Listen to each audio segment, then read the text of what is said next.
નમસ્કાર મિત્રો, હું હેમા સોની પૌરાણિક વ્રત કથા ચેનલમાં આપ સૌનું સ્વાગત કરું છું.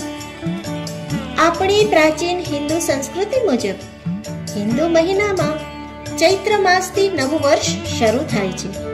તો ચૈત્રથી ફાગણ મહિના સુધી એટલે કે 12 મહિનામાં 24 અગિયારસ આવે છે. એટલે કે એક મહિનામાં 2 અગિયારસ આવે છે. અને આ અગિયારસનું ધાર્મિક મહત્વ તો છે જ, સાથે સાથે તેની પાછળ વિજ્ઞાન પણ કામ કરે છે.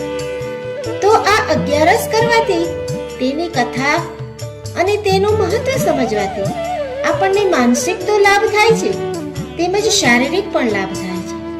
તો ભક્તજનો, જો આ કથા સાંભળવામાં અને તેનું મહત્વ સમજવામાં આપણને મજા આવે તો આ ચેનલને જરૂરથી લાઈક, શેર અને સબસ્ક્રાઇબ કરશો. ધર્મરાજા શ્રી કૃષ્ણને શ્રાવણ કૃષ્ણ પક્ષની એકાદશીનું શું નામ અને તેનું મહિમા શું છે તેના માટે પૂછે છે.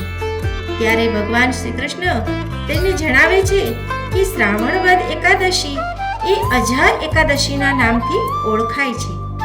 આ એકાદશીના વ્રતના પ્રતાપે રાજા હરિશ્ચંદ્ર સત્યવાદી રાજા કહેવાયો. કર્મ સંજોગે એકવાર તેના પુત્ર અને પત્ની બંને વેચાઈ ગયા હતા. અરે ખુદ રાજા હરિશ્ચંદ્ર પણ વેચાઈ ગયા હતા અને તેનો પુત્રનું મૃત્યુ થયું હતું. આવી અવદશાથી રાજા ખૂબ મૂંઝાઈ ગયો. ત્યાં જ તેને ગૌતમ ઋષિનો ભેટો થયો. રાજાની આવી હાલત જોઈ ઋષિએ રાજાને અજા એકાદશીનું વિધિસર વ્રત કરવાનું કહ્યું. ઋષિના કહેવા પ્રમાણે રાજાએ આ વ્રત કર્યું અને તેના પુણ્ય અને ફળના પ્રતાપે રાજા હરિશ્ચંદ્રને ફરીથી તેનું રાજ્ય પ્રાપ્ત થયું. તેનો મરેલો પુત્ર પણ સજીવન થયો અને તેની પત્ની તારામતી મહારાણી પદને પામ્યા. હજારો વર્ષ સુધી અક્ષય સુખ પામીને સર્વે લોક સ્વર્ગલોકમાં ગયા. વ્રત ધારકે આ વ્રત શ્રદ્ધા, ભક્તિ અને વિનયપૂર્વક કરવું.